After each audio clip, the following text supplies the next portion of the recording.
وسعت پیدا کرنی ہے، جب آپ کے رشتے نہ ہو رہے ہوں، جب گھر میں برکت نہ ہو تو. اور بہت ساری جگہوں پہ ہم نے تو بچپن میں ابو ایک پریکٹس کراتے تھے، وہ یہ تھا کہ بیٹا لائٹ جب گئی ہو اور لائٹ جیسے گھر واپس آتی ہے تو آپ نے سب سے پہلے تو نا آپ نے کلمہ پڑھنا ہے اور پھر آپ نے درود پڑھنا ہے. اس وقت ہمیں سمجھ نہیں آئی. پھر ایک بار ہم کسی محفل مجلس میں بیٹھے ہوئے تھے، وہاں ہم نے سن لیا کہ بھئی یہ پریکٹس اس لیے کہ جب قبر میں جب ایک دم سے نور آئے تو جب آپ سے منکر نکیر پوچھیں گے تو صحیح نا کہ آپ کا دین کیا ہے، آپ کی رسول، تو آپ کی وہ پریکٹس ہے کہ آپ نے فوراً کلمہ پڑھنا ہے اور آپ نے فوراً نبی پہ درود بھیجنا ہے، تو ایک بڑی اچھی پریکٹس ہو جاتی ہے. اسی حوالے سے مجھے بتائیں جواد بھائی، ہم درود کو لے کے اگر بہت سارے وظائف ہیں تو کوئکلی اگر بتا سکیں. میں سب سے پوچھوں گی پھر آسک مدیحہ پہ آ جاؤں گی. بسم اللہ الرحمن الرحیم. جی اس کے سلسلے میں ایک روایت ابھی نگاہ سے میں نے گزری. پیغمبر نے جمعے کے دن فرمایا من صلی علیہ یوم الجمعۃ قضى اللہ 60 حاجتاً. جو مجھ پر جمعے کے دن، آپ نے اچھا کہا درود کا اگرچہ کوئی خاص وقت نہیں ہے لیکن بہرحال دن کی برکت کے اعتبار سے کچھ چیزیں بتائی ہیں معصومین نے. اس میں یہ ہے کہ جمعے کے دن جس نے رسول اللہ پر ان کے اہل بیت پہ درود پڑھا 60 حاجتیں پوری ہوں گی. وَمِنْهَا 30 حاجتاً للدنیا وَمِنْهَا 30 حاجتاً للآخرہ. معاف کریں 30 جو ہے وہ 30 یہاں کی 30 آخرت کی حاجتیں پوری ہو جائیں گی. آل ٹوگیدر 60 ہوگی. ہاں تو کوشش کریں کہ کثرت سے درود پڑھا کریں. اور درود پڑھتے ہوئے ایک اور چیز مفتی صاحب بیان کیا، مجھے ایک حدیث یاد آئی. امام باقر الاسلام فرماتے ہیں کہ ارفعوا بالصلاۃ علیہ فانها تذهب بالنفاق. ہم پر اونچی آواز سے درود پڑھا کرو کیونکہ ہم پہ اونچی آواز میں درود پڑھنا نفاق کو دور کرتا ہے. ایک روایت میں آیا کہ جو رمضان کے مہینے کے لیے سنیے، من اکثر فیہ الصلاۃ علیہ، جس نے ماہ رمضان میں مجھ محمد صلی اللہ علیہ وسلم پہ کثرت درود کیا، ثقل اللہ میزانہ یوم تخف الموازین، اللہ اس دن اس کا پلہ بھاری کر دے گا جس سے سارے پلے ہلکے ہو جائیں گے. اچھا ایک سوال آیا، دیدار مصطفیٰ صلی اللہ علیہ وآلہ وسلم کے لیے کتنی دفعہ درود پڑھنا چاہیے اور کب پڑھنا چاہیے؟ بسم اللہ الرحمن الرحیم. اللہ والوں نے سنا ہے کہ جو شخص 1.25 مرتبہ ہے تو یہ کہ ادب سے 1 مرتبہ بھی حبیب داور غریب پرور رسول اکرم کرم کے پیکر کسی کو در پر بلا رہے ہیں اور کسی کے خوابوں میں آ رہے ہیں. اللہ اکبر. حبیب داور غریب پرور رسول اکرم کرم کے پیکر کسی کو در پر بلا رہے ہیں اور کسی کے خوابوں میں آ رہے ہیں. ہم سب جو درود پڑھ لیں اور ناظرین پڑھ لیں، میں ہاتھ اٹھا کے دعا کرتا ہوں یا رسول اللہ ہمیں دونوں صورتیں قبول ہیں، یا تو در پہ بلا لیں یا پھر ہمیں آنکھیں بند ہوں آقا اسلام ہمارے خواب میں آ جائیں. ایک تو یہ کہ درود تاج کثرت سے پڑھتے رہیں. سیکنڈ یہ کہ میں نے سنا اللہ والوں سے کہ جو 1.25 مرتبہ آقا کریم صلی اللہ علیہ وآلہ وسلم پہ درود پڑھتا ہے تو آقا علیہ السلام اس کو اپنا دیدار عطا فرماتے ہیں. اچھا یہ قبر میں تو سب کو نظر آئیں گے، یہ بات ذہن میں رکھیے. جس طرح آپ نے کہا نا، حدیث ہے کہ فرشتے پوچھیں گے یہ کون ہے، ما کنت تقول فی ھذا الرجل، ماں بتا ان کے بارے میں یہ کون ہے. حدیث ہے کہ جیسے کہ جو شخص حضور کا عاشق ہوگا وہ کہے گا مصطفیٰ جان رحمت پہ لاکھ سلام، سب سے اعلیٰ و اعلیٰ ہمارا نبی سب سے بالا ہو. تو صبح شام کم از کم اپنے بچوں کی یہ عادت بنائیں کہ وہ نبی علیہ الصلوۃ والسلام پہ درود پڑھیں. جو شخص صبح و شام 10 مرتبہ درود پڑھتا ہے وہ پورا دن اللہ اس کے رسول کی امان میں رہتا ہے. اور حدیث ہے اللہ کے نبی صلی اللہ علیہ وسلم کی شفاعت فرمائیں گے. کیا پیاری بات ہے. مجھے بتائیں ویسے ہم کوئی جب وظیفہ کر رہے ہوتے ہیں، کچھ پڑھنا ہوتا ہے تو کچھ چیزوں میں اجازت کی ضرورت ہوتی ہے. اگر ایسے ہم درود کے لیے اور بے انتہا درود پڑھنا تو اس کے لیے بھی کیا کسی کی اجازت کی ضرورت ہے؟ یہ سوال آیا ہے. نہیں بالکل بھی اجازت. مختلف درود جو ہیں ان کے لیے. ہاں دیکھیں اللہ تعالیٰ کہتے ہیں ان اللہ و ملائکتہ یصلون علی النبی. ٹھیک ہے، اس آیت میں اس آیت کے اندر دیکھیں کوئی وقت کی قید نہیں، کوئی لمحات کی قید نہیں کہ اس وقت صبح میں شام میں، نہیں، تعداد کی کوئی وقت قید نہیں. ہاں وہ جو دیگر ہمارے اگر آپ کچھ تعداد بنا لیتے ہیں نا کہ بھائی اتنی تعداد میں جو کتابوں میں مذکور ہیں، اچھا جو کتابوں میں مذکور ہے نا وہ بزرگوں نے اپنے استعمال میں جیسے کوئی بھی عمل کیا اور جب وہ اس عمل میں کامیاب ہو گئے تو انہوں نے لکھا کہ اگر تم ایسا کرو گے تو تمہیں اس چیز کا فائدہ ہوگا. خواتین مخصوص ایام میں پڑھ سکتی ہیں؟ بالکل پڑھ سکتی ہیں، بالکل پڑھ سکتی ہیں، نہیں کوئی پابندی نہیں ہے، وہ پڑھ سکتی ہیں. صحیح، ٹھیک ہے، چاہے وضو ہو یا نہ ہو. وضو ہو نہ ہو، آپ لیٹے ہوئے ہیں تو پیر سمیٹ کر پڑھنا چاہیے. ٹھیک ہے، اور درود پاک پڑھتے رہیں اور یہ دعائیں مانگتے رہیں کہ کھلے آنکھ صلی علی کہتے کہتے. جوادی مجھے بتائیں کہ رسول پاک صلی اللہ علیہ وآلہ وسلم کے 99 نام ہیں، کیا وہ بھی درود کا حصہ ہیں؟ دیکھیے نبی اکرم صلی اللہ علیہ وسلم کے جتنے بھی وہ نام موجود ہیں وہ بنیادی طور پر حضور کے صفات ہیں. اور جیسے اللہ سبحانہ وتعالیٰ کے نام ہم صفات میں محدود نہیں کرتے، ویسے ہی حضور کے خصال ہیں.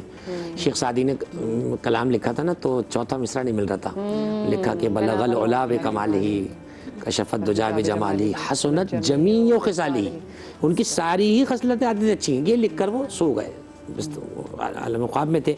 حضور تشریف لائے، فرمایا کیا مصرع کہیں تو مصرع سنے. تو جیسے مصرع سنے کہا رسول اللہ چوتھا مصرع عطا نہیں ہو رہا ہے، کوئی کافی عطا فرمائے. تو حضور نے فرمایا صلو علیہ وآلہ، تو کیوں نہیں کہہ دیتا کہ حضور پر بھی درود، ان کے آپ پہ درود؟ حضور نے کافی ایسا لگایا کہ اس میں تبدیلی کریں گے تو مصرع خراب ہو جائے گا، صلو علیہ و آلہ کافیہ ختم ہو گیا۔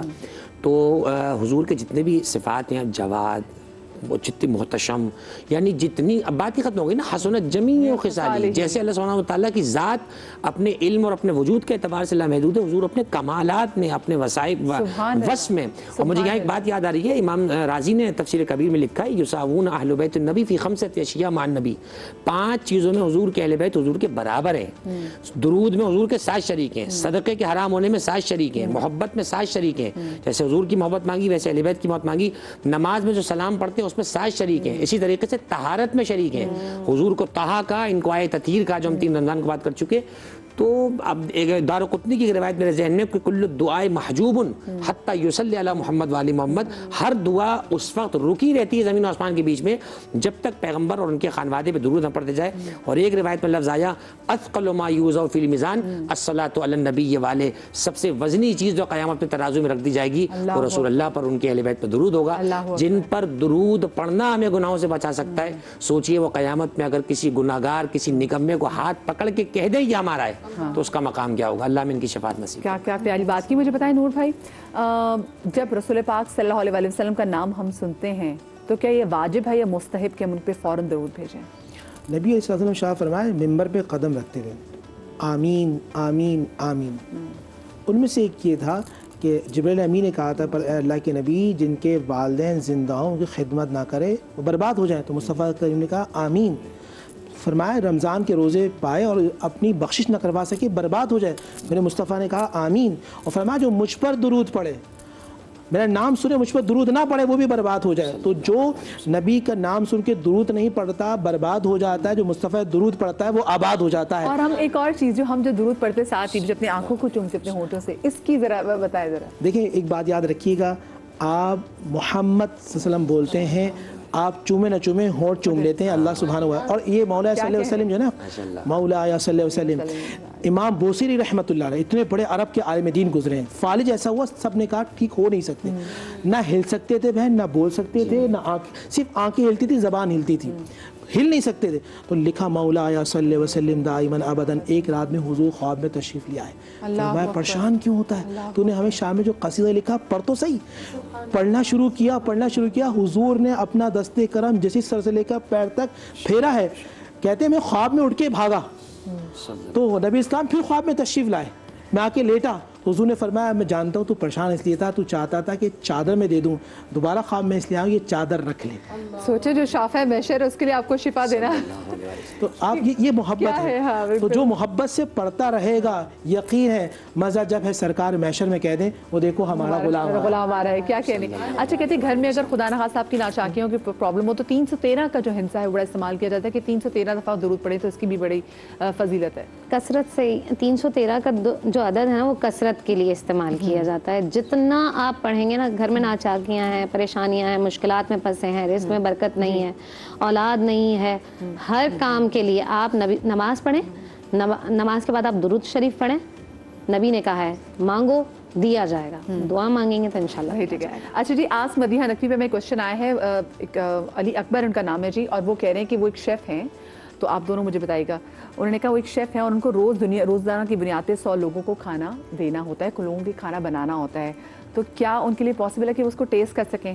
دیکھیے اس میں ایک تھوڑی سی سہولت ہے ہمارے پاس، وہ یہ ہے کہ اگر آپ گھر میں بھی مستورات جیسے افطار وغیرہ کا انتظام کر رہی ہوتی ہیں تو اس میں اگر زبان کے حد تک آپ چکھ رہے ہیں اور اس کے بعد آپ اس کو نکال دیں یا تھوک کے کلی بھی کر لیں، اس حد تک تو جائز ہے، کیونکہ یہ ایک واقعی چیز ہے کہ پکوان والا ہے یا گھر میں اگر مائیں بہنیں کام کر رہی ہیں تو ان کے لیے بہرحال کیا حکم ہے، کوشش کریں کہ وہ زبان سے نیچے نہ اترنے پائے، اس سے روزہ بات۔ آپ کے نور بھائی آپ کے یہاں میں احتیاط کرنا چاہیے، احتیاط کرنی چاہیے، ٹھیک ہے، اور مطلب وہ ٹیسٹ اس کو کر سکتے زبان میں؟ دیکھیں ہمارے یہ تو خواتین کو خاص طور پہ کہا کہ خواتین جن کے شوہر ظالم ہیں وہ کر سکتی ہیں، مگر یہ اگر ان کا کاروبار کا ہے تو پھر شیف ہے، لیکن احتیاط کریں۔ اچھا سعدیہ کا بھی تو اس میں ہمیں ایک میسج آیا ہے سعدیہ کی جانب سے، اور وہ یہ سوال پوچھ رہی ہیں کہ روزے کی حالت میں سگنل اگر توڑا جائے تو اس کا گناہ ہے؟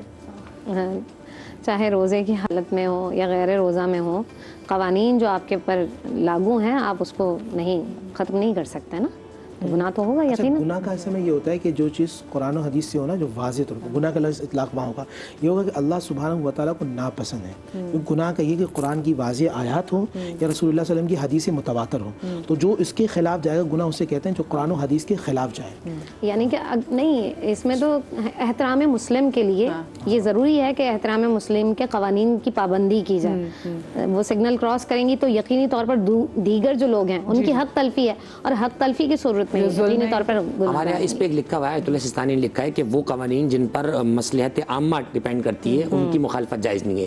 حتیٰ کافر ممالک میں بھی سگنلز وغیرہ ہیں تو ان کو فالو ویسے کرنا چاہیے. اور میں ایک جملہ اور کہتا ہوں سگنل توڑنے سے زیادہ کسی کے دل توڑنے کی پرواہ کریں. سگنل ٹوٹ گیا تو بہرحال شاید اللہ معاف کر دے, دل توڑ دیا تو شاید مشکل ہو جائے. لیکن یہ کہ آپ اگر سگنل توڑیں گے تو یہ اللہ سبحانہ و تعالیٰ کچھ کاموں سے ناراض ضرور ہوتا ہے یعنی کہ جس میں تکلیف کا باعث بن جائے تو اجتناب بڑھتا ہے. آپ اگر نماز کے لیے تیز جا رہے ہیں حکم یہ کہ نماز میں تیزی سے آنے کو منع کیا کہ اس طرح بھاگتے ہوئے نہ ہو. تو جب اپنے گھر میں وہ بلا رہا ہو اپنے لیے بلا رہا ہو بھاگنے کو منع کر رہا تو یہ کیسے ہو سکتا ہے کہ آپ مخلوق کو ایذا دیں. اچھا ایک اور سوال ہے وہ یہ ہے کہ جی اکثر میری امی کے ساتھ رہنے کا میرا نام نہ لیجیے گا بہت لڑائی رہتی ہے اور آج ہی میں گھر سے لڑکے نکلی تو اگر میں درود پڑھوں تو کیا درود قبول ہوگا؟ بتائیے آپ سب سے. امی سے لڑائی ہے؟ امی سے لڑائی ہے, امی سے نہیں بدتمیزی کر کے نکلی ہوں گھر سے تو اگر میں درود پڑھوں تو کیا وہ درود قبول ہوگا؟ امیاں بہت اچھی ہوتی ہیں, معافی مانگ لیں آپ امی سے اور درود شریف پڑھ لیں. درود پاک کی برکت سے امی راضی بھی ہو جائیں گی اور معافی. سب سے مشکل کام ہوتا ہے کسی سے معافی مانگنا, چاہے وہ ماں باپ ہوں چاہے آپ کی اپنی اولاد ہو, بہت مشکل کام ہے. یہ کام آپ نے کر لیا نا آپ یقین کریں کہ یہ نجات ہے انسان کی, معافی مانگنا. اور نبی کریم صلی اللہ علیہ وسلم نے ارشاد فرمایا ہے, یہ نبی نے کہا ہے کہ عزت میں کمی نہیں ہوگی تمہاری, خدا تمہاری عزت کو بڑھا دیں گے. تو اگر معافی مانگ لیتے ہیں تو بہت اچھی بات ہے اور درود شریف پڑھتے رہیں, اللہ قبول کرے. جو ویسے میں بغیر اسی سے سوال نکلا کہ نافرمان اولاد اگر وہ ایسی کوئی عبادت کرے تو کیا وہ قبول ہے؟ وہ خانہ کعبہ کے اندر بھی ہو, وہ ہجر اسود بھی پکڑے ہوئے ہو, وہ خانہ کعبہ غلاف بھی پکڑا ہوا ہو, 27 رمضان بھی ہو, قرآن نزول قرآن کا دن بھی ہو, بخشش نہیں ہوگی اگر والدین کا دل توڑتا ہے اور ان سے بدتمیزی کرتا ہے. بہت سخت اس پہ تو اتفاق ہے. ماں باپ کا آگ کیا ہوا ہے نا, بہت اس پہ نحوستیں ہے کہ شب قدر میں جو لوگ معاف نہیں ہوتے ان میں سے ایک ماں باپ کا نافرمان ہوتا ہے. تو کوشش کیجیے, آپ کو لگ رہا ہوگا آپ اماں سے لڑ کے نکلی ہیں, اماں آپ سے نہیں لڑی ہوں گی مجھے یقین ہے, ماں اور سے لڑتی نہیں کبھی بھی. ایک مجھے اور حدیث بات آتے رہ گئی تھی درود کے حوالے سے آپ نے پوچھا, جب بھی رسول اکرم صلی اللہ علیہ وسلم کا نامی لیا جائے, حدیث میں فرمایا من سمع ذکری اور ذکرت عنده فلم یصلی علی فقد اخطأ طریق الجنہ. جس کے سامنے میرا نام لیا جائے یا میرا ذکر کیا جائے اور اگر اس نے مجھ پر درود نہ پڑھا, فرمایا جنت جا بھی رہا ہوگا تو راستہ بھول جائے گا. یعنی اس کے جنتی ہونے میں منع نہیں تھا, جنت جا رہا ہے, اس کو ڈیریکٹ کر دیا جائے گا. تو جو حضور کے جب بھی آپ نام سنیں محمد صلی اللہ علیہ وسلم, بار بار اچھا جملہ لگا, ہونٹ سے ہونٹ خود چومتا ہے, بوسہ لیتا ہے دم میں.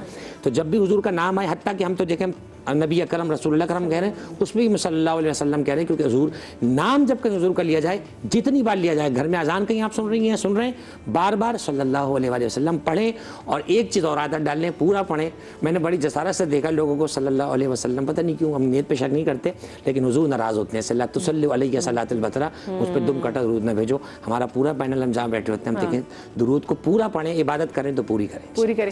مجھے بتائیں کہ اگر آپ دعا کریں اور درود سے اور اس دعا میں اول و آخر درود نہ پڑھا جائے تو وہ دعا کیسی ہے؟ کیا وہ اللہ پاک کے پاس جا کے مستجاب ہوگی؟